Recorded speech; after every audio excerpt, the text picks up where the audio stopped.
Hi everyone, it's Monday. I'm Rachel and you're watching RealTubes.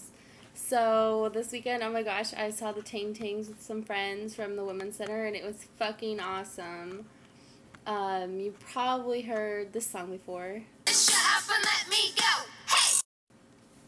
So anyway, we drove to St. Louis and saw them in concert. It was really fun, and then I went to go buy a t-shirt. And two of my friends had already bought t-shirts, and I liked that t-shirt.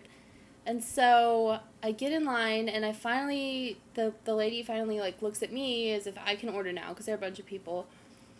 And I'm like, okay, let me see the largest size you have for that women's t-shirt over there, which is the one that they got.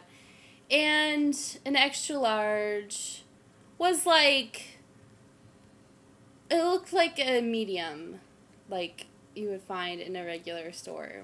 So obviously that wasn't going to fit. So then I'm like, okay, let me see that women's shirt in an extra large, which is the one I got, except the extra large women's, because it's tapered, wouldn't have fit me. So I ended up getting a large men's shirt. And I set out thinking, this isn't going to affect me. I'm not going to feel self-conscious about this. They should accommodate for my size, not vice versa. But at the same time, I felt really self-conscious because I was like jumping through all of these hoops just to get a t-shirt that fit me.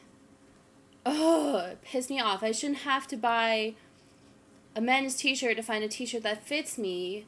They should make sizes above extra large, and all it would have taken was just a little more material because I just needed an XXL. But even so, they should make shirts that fit more than just XXL. They should make a lot of different sizes. Because, it just pisses me off that it's not socially acceptable to be fat. And why not? Why the fuck do you care if I'm fat? Maybe there are health issues. I don't have health issues, but that's people's main argument against other people being fat. Why the fuck is that your business? Anyway, end rant. This is the t-shirt that I got. See, Ting Tings. Yay. It's a good t-shirt, but I wish they had had a women's t-shirt in my size. Anyway, so this week's topic is self-injury, and I chose this topic because, as I mentioned in my first video, I have experience with self-injury, and I just kind of wanted to expand on that, especially pertaining to plus-size people, especially women, I guess.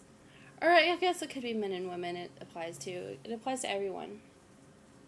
But, so basically what I want to say is that while everyone thinks that self-injury is all about needing to have some sense of control in your life, I really disagree. Because while I was cutting, it wasn't about control, at least not consciously. I think it was more so that I was trying to disguise those terrible self-loathing feelings that I had. And it wasn't just linked to my size is the reason that I was cutting. I was also having issues with my mom's death, which happened when I was 14. But I would be inundated with these terrible emotional feelings, and I just wanted to release from them, and cutting was the answer for me. And I think eating was also the answer for me. And sometimes when I did cut, it was to try to stop myself from eating, and it helped, but in the end, it's just obviously not good. Like, when I would be cutting, I wouldn't feel like I was harming myself. Other people would feel that way, and they would tell me that I need to stop hurting myself, but I didn't feel like I was hurting myself. I felt like I was helping myself because I was getting rid, or at least temporarily getting rid of those feelings that I was having that I didn't want. So what happened is that the summer before I came to college, I started thinking about cutting, and I tried once with like a safety razor. Didn't really work.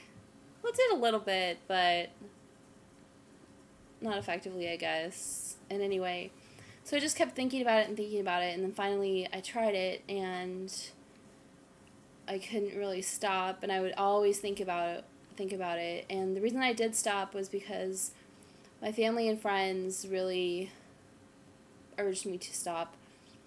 And I did realize, it's only a temporary thing, and I can't go on my entire life doing this. I need to address the issues. So I did see a counselor for a little bit, just for a couple sessions.